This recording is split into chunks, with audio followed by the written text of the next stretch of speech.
Hello दोस्तों, तो आज जिस फिल्म का एक्सप्लेनेशन वीडियो में लेकर आया हूँ उसका नाम है वल्लारी, जो कि एक तेलुगु हॉरर साइकोलॉजिकल फिल्म है जो कि इसी साल मार्च में रिलीज़ हुई है। और इस फिल्म की जो IMDb रेटिंग है वो है 8.6 स्टार आउट ऑफ 10। और हाँ, ये मेरी पहली एक्सप्लेनेशन वीडियो है, तो मुझे आपसे उम्मीद है कि प्यार भी आप उसी प्रकार का मुझे देंगे।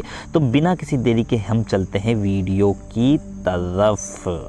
तो फिल्म के स्टार्टिंग सीन में हम देखते हैं 1 जून 2007 का सीन, कृष्णापट्टनम गांव, जहां पे एक लड़की अपने ही माँ बाप को एक पिन से जान से मार डालती है। और उसके ऊपर ये इल्ज़ाम भी था कि उसने अपने भाई को कहीं पर छुपा दिया है, लेकिन वो एक बच्ची थी और उसे कुछ भी याद नहीं था, इसीलिए उसको अनाथालय में डाल दिया जाता है। इसके बाद हम वक्त देखते हैं 2023, जहाँ पे दिव्या नाम की एक लेडी अपने घर में थी, जहाँ पे वो अपने बेटे मदन्ना और अपने पति नवीन के साथ रहती है।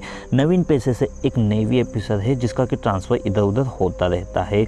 वहीं पे नवीन और दिव्या की बातों से हमें पता चलता है कि दिव्या को फिर से कुछ अजीब से ड्रीम्स आना शुरू हो चुके हैं। और हमें ये भी पता चलता है कि काफ़ी समय पहले दिव्या का एक एक्सीडेंट हो चुका था, जिसकी वजह से उसकी याददाश्त पूरी तरीके से चली गई है। इसी के बाद ही वो नवीन से मिली और दोनों के बीच में प्यार हुआ, इसके बाद शादी हुई। ये सब बातें याद आने की वजह से दिव्या काफ़ी ज़्यादा सैड हो जाती है और नवीन उसको संभालता है। इसी के साथ साथ वो अपने ट्रांसफ़र के बारे में भी बता देता है, जो कि कृष्णापट्टनम गांव में ही हुआ था, यानी कि जो स्टार्टिंग वाला गांव हमने देखा था वहीं पे नवीन का ट्रांसफ़र अभी हो चुका है। यहाँ पे जैसे ही नवीन और दिव्या पहुँचते हैं तो उनको 1 BHK फ्लैट मिलता है, जिसको देख के नवीन काफ़ी ज़्यादा गुस्सा हो जाता है। लेकिन अभी गवर्नमेंट के पास 2 BHK फ्लैट नहीं थे, इसीलिए उनको अभी इसी से काम चलाना पड़ेगा। अब हम अगले दिन का सीन देखते हैं, जहाँ पे हम दिव्या को देख पाते हैं। दिव्या अपने बेटे मदन्ना को स्कूल छोड़ने जाती है, लेकिन रास्ते में काफ़ी ज़्यादा फोटोज़ खींचते हुए जाती है। वहीं पे रास्ते में वल्लारी हाउस पड़ता है। जैसे ही दिव्या की उस पर नज़र पड़ती है, कुछ सोचते हुए दिव्या उस घर की भी कुछ फ़ोटोज़ खींचने लगती है। अब इसी बीच हम मदन्ना को देख पाते हैं, जिसके के पास इसी घर में से दुड़कते हुए एक अंगूठी आ जाती है और वो कुछ सोचे बिना ही इस अंगूठी को अपने पास रख लेता है। कुछ समय तक तो सब कुछ ठीक ही रहता है, जैसे कि हर एक फिल्म में रहता है। लेकिन कुछ दिनों बाद हम दिव्या को देख पाते हैं, जो कि जूस बना रही थी। तभी उसकी फ्रेंड का उसके पास कॉल आता है और अपनी फ्रेंड से बात करने के लिए दिव्या जैसे ही अपने किचन से बाहर जाती है, तभी हम देख पाते हैं कि जूसर अपने आप चालू हो जाता है और सारा का सारा जूस पूरे किचन में फैल जाता है। तभी दिव्या देखती है वही रिंग जो कि हमने मदन्ना के पास देखती है, लेकिन कुछ सोचे बिना ही वही रिंग को दिव्या अपने घर के डस्टबिन में फेंक देती है। अब हम नेक्स्ट डे का सीन देखते हैं, जहाँ पे हम दिव्या को देख पाते हैं, जो कि अपने बेटे मदन्ना को स्कूल छोड़ने के लिए जाती है। लेकिन रास्ते में दिव्या देखती है कि उनकी परछाई के साथ साथ एक और परछाई उनके साथ साथ ही चल रही है। लेकिन जैसे ही दिव्या अपने आसपास देखती है तो वहाँ पे से उसका बेटा मदन्ना भी गायब हो जाता है। और ये सारी चीज़ें देख करके दिव्या काफ़ी ज़्यादा डर जाती है। लेकिन इसके नेक्स्ट सीन में हम देख पाते हैं कि मदन्ना अपने स्कूल में पहुँच चुका है, लेकिन वो एक डरावनी सी बूढ़ी औरत के साथ बात करने के बाद स्कूल में अंदर गया है। इसके बाद हम देखते हैं रात का सीन, जहाँ पे कि मदन्ना के पास नवीन का कॉल आता है और नवीन मदन्ना से कहता है कि आज मैं घर पे नहीं आ पाऊंगा क्योंकि आज मौसम काफ़ी ज़्यादा ख़राब है। इसके बाद मदन्ना हाँ करके कॉल कट कर देता है। जिसके बाद हम दिव्या को देख पाते हैं, जिसके के पास उसकी फ्रेंड का मैसेज आया होता है और उसकी फ्रेंड उससे बोलती है कि तुमने वल्लारी हाउस के फ़ोटोज़ अपने स्टेटस पे लगा रखे। लेकिन दिव्या इस बात को मना कर देती है। लेकिन जैसे ही वो अपने स्टेटस चेक करती है तो सचमुच में किसी ने वहाँ पर बहुत सारे वल्लारी हाउस के फ़ोटोज़ अपलोड कर रखे हैं। लेकिन दिव्या सोचती है कि शायद ये मदन्ना की शरारत होगी, इसीलिए वो इस फोटो को डिलीट करके वहाँ पे अपने काम के लिए चली जाती है। इसके तुरंत बाद हम देखते हैं कि मदन्ना के पास किसी का फ़ोन आता है और दूसरी तरफ से काफ़ी ज़्यादा डरावनी सी आवाज़ उसको सुनाई देती है। और ये चीज़ देखकर मदन्ना काफ़ी ज़्यादा डर जाता है और तुरंत फ़ोन कट कर देता है। वो अपने बिस्तर में जाकर के सो जाता है।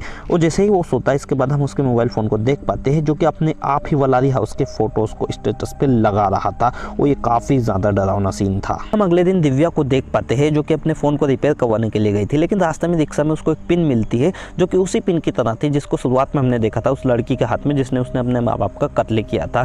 इसके बाद दिव्या उस पिन को जैसे ही छूती है उसको कुछ अजीब सा लगता है, लेकिन फिर भी वो उस पिन को अपने पास में रखकर दुकान में अंदर चली जाती है। इसके अगले सीन में हम नवीन को देख पाते हैं, जो कि अपने सीनियर से घर के लिए बोलता है कि उसको कुछ से बड़ा घर दिया जाए।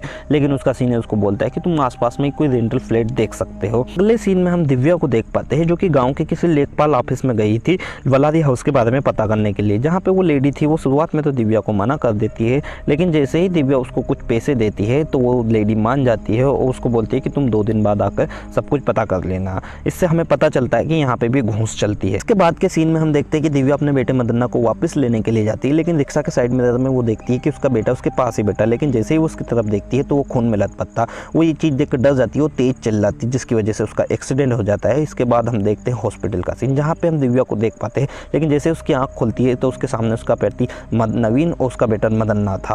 और वो इन दोनों को पहचानने से भी मना कर देती है। और ये चीज़ से हमें पता चलता है कि वो अपनी याददाश्त खो बैठी है। इसके बाद नवीन डॉक्टर से बात करता है और डॉक्टर दिव्या को किसी साइकेट्रिस्ट के पास रेफर कर देता है और नवीन भी इस बात को मान जाता है। इसके बाद हम देख पाते हैं दिव्या और डॉक्टर का पहला सेशन, जहाँ पे हम साइकेट्रिस्ट को देखते हैं जिसका नाम होता है रुद्रा।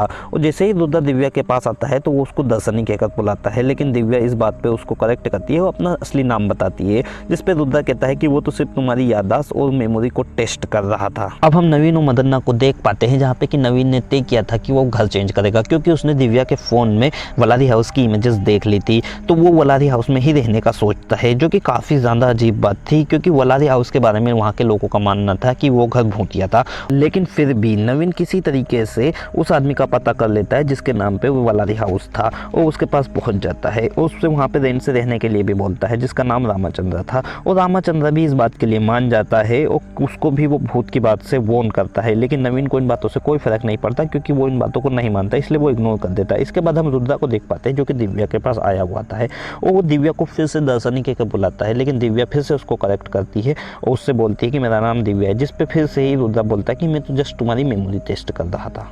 अब रुद्रा की नज़र दिव्या के बैग पे जाती है, जहाँ पे वही पिन बाहर की तरफ आ रही थी। जब रुद्रा इस पिन को लेकर दिव्या को देता है, उसके बारे में कुछ पूछता है, तभी दिव्या को मदन्ना और नवीन के बारे में सब कुछ याद आ जाता है, लेकिन उसको अभी भी अपने पहले एक्सीडेंट के पहले की याददाश्त बिल्कुल भी याद नहीं आती है।